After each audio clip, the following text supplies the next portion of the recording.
Noe, can you tell him all?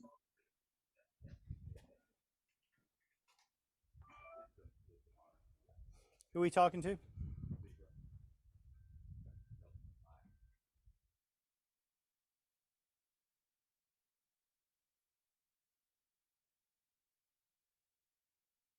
We'll do Q&A. You You got can it. say Catherine. Hey, Catherine. Well, good afternoon. Hello, and I'm having the opportunity to speak with legendary pitmaster Chris Lilly. Thank you for visiting with Living the Gourmet. I appreciate it. Catherine, thank you for joining me in my backyard. Oh my God, you have a beautiful backyard. God bless you. That is something. Well, I know that you're going to give us some really good tips on how to grill and make memorable events in the backyard. So where should we begin? Well, definitely. I can go through the recipes. If you've got some questions, you can fire them at me during the process. I've got some great tips and tricks built into the presentation on how to cook live fire chicken and char grilled corn and black beans with a fire roasted jalapeno, onion, and garlic. So I've got some beautiful recipes for you today, Catherine.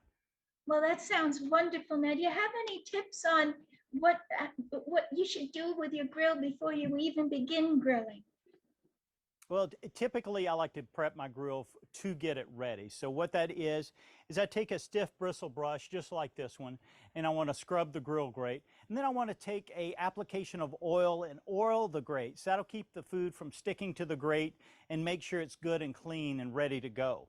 And then there's no substitute for a hot grill. Love Kingsford charcoal. I'm a huge charcoal fan. I just get so much flavor out of the charcoal that I can't get with gas. So that is definitely how I do it.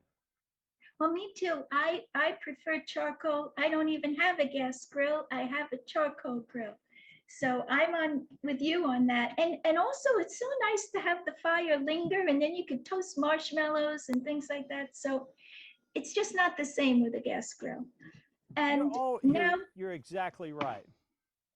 Yeah, and now what are you going to prepare for us today? Well, let's knock out a couple recipes, and then we'll start talking about the two-zone fire and grill setup and everything. I start out with a whole grilled chicken, okay, or a whole split chicken, okay? And I do this, it's a beautiful economic cut. I mean, you can feed an entire family on a whole chicken. I'll take a knife and score the chicken skin and the meat. This allows my flavors and my base that we're gonna make to penetrate all the way through the bone and get some really rich flavor. Now I'm gonna take some salt, some black pepper, a little bit of olive oil. Now I learned something. I never knew to score it first. I just learned something. You know, sometimes you just can't pull a flavor all the way through, but with the rich base that I'm doing, it would be a shame not to season that chicken all the way through. We don't want bland chicken on the inside. No. What I've got here is I've got a two-zone fire, Catherine. I've got all my charcoal to one side of the grill. So this chicken has been just directly over my Kingsford charcoal to get that sort of rich live fire flavor. Now, I love a crisp chicken skin. So I want to get a beautiful char on my chicken skin, and then I want to put it in a pan and move the pan to indirect heat away from the fire. And that's when we can use this beautiful baste I have here. This is butter and soy sauce and brown sugar, rice vinegar, garlic, ginger, a little sesame oil, and two ingredients that I absolutely love that you can get in the international section of your grocery store: sambal olik and a little Korean chili paste. And I want to put that, they're beautiful ingredients, the garlic and the peppers and everything. So we want to go indirect heat for about 1 hour and 15 minutes. I want to baste about twice during the cooking process until that chicken is perfectly done. But now we have to have something for that chicken to go with. Now we've got a char grilled corn and black beans with a fire roasted onions, jalapenos, and garlic, which have been cooking for about 30 minutes over indirect heat. I've got 2 cans of drained canned black beans that I put in the skillet, okay? I've got 1 ear of corn that has been charred. Now, I love to just do these ears directly over the hot Kingsford charcoal. I want a beautiful char on my corn just like that. Now, here's a little trick that I absolutely love. I turn a cup upside down in the pan that I'm actually going to cook or serve in, and I don't make a Right. mess. I can take this corn. There's no cutting board mess. There's no corn niblets all in my floor, and I don't have to clean up. I'm just Right. carving the corn directly into my cast iron skillet. So 2 ears of corn, 2 cans of black beans. We're going to mix that up really nice right here. I take my minced veg that I've been charring and fire roasting for about 30 minutes. That goes in here. Some cilantro, a little salt, and some cotija cheese. Finish it off with a little cotija cheese. And then I'll actually take a dressing. So this is 2 parts mayonnaise, 1 part sour cream, and I just want to do a little drizzle over the top. I just got this in a little Glad freezer bag with the end cut off, and want to do a drizzle, and there you go. Some char grilled corn and black beans. Beautiful dish. Amazing with the live fire chicken as well. Okay, that looks beautiful. And now, do you have any other recipes or menus that people could put together on more of a budget? Because, well, the chicken, yes, but I'm sure you could take that and use pork, or that same recipe, do that with pork or ribs or whatever's on sale at the grocer, because some things are a little dear right now in the grocery store for making a big Gosh, barbecue for a large family.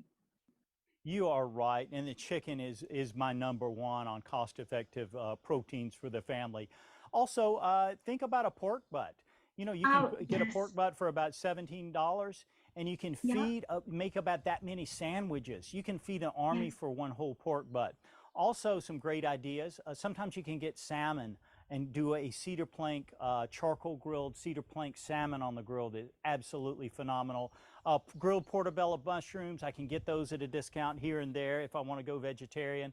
Put it on a nice arugula salad. So got a lot of great options. The main thing is any recipe I can do indoors in the oven, I can do outdoors on the charcoal grill with more flavor. And the nice it's just part a beautiful.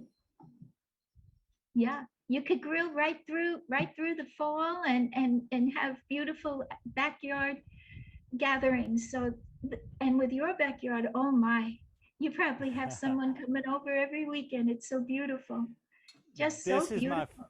This is my thank you. This is my favorite time of the year, the end of the summer. And again, you're exactly right. Grilling season doesn't stop at the end of summer. It carries through fall and tailgating and the holidays when I do Thanksgiving over at my house and do majority of my dishes in the backyard on these charcoal grills.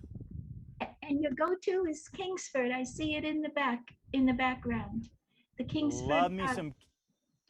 Yeah, love me some Kingsford charcoal. It's you know, it's the fire grilled flavor. It's the real wood. It's the smoke. It's just so many elements I can get outdoors that I can't get indoors. Charcoal is the way to go, and Kingsford's my number one pick. And you know, you could even do a pot of coffee on the grill, and you could do dessert on the grill. So you could have from beginning to end on the grill. There's nothing now like you're giving. Now you're giving me ideas. I think you're the pro.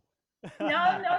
I remember, my dad used to love to do the coffee on the grill and the whole 9 yards. And it was a lot of fun, and it makes great memories for the family. It really does. Some of the best memories I've had are in, you know, in my backyard around the charcoal grill with friends and family. Just absolutely enjoying life. Hey, a quick way to get some of these recipes, you can actually go to kingsford.com to get these recipes, a lot more of my tips and tricks and things like that. So it's been my pleasure. Oh, thank you. And you have a website yourself, Chris? You have a website? Yes, I've got restaurants in Decatur, Alabama, Big Bob Gibson Barbecue, bigbobgibson.com. And my restaurants have been around since 1925. My wife's great-grandfather opened those restaurants. So a whole lot of barbecuing in this family for a long time. Now, you're in Alabama? Is this? I'm in Decatur. I'm in Decatur, Alabama, north central. I'm an hour and 15 minutes north of Birmingham. I'm 2 hours south of Nashville, Tennessee, really close to Huntsville, Alabama. Oh, just beautiful, just beautiful. It was so nice meeting you, and I really thank you for visiting and for sharing your tips. And it was so nice speaking with you. And now when I barbecue, I'll think of you when I put the coffee on the grill. It was my pleasure. You come join me in my backyard anytime.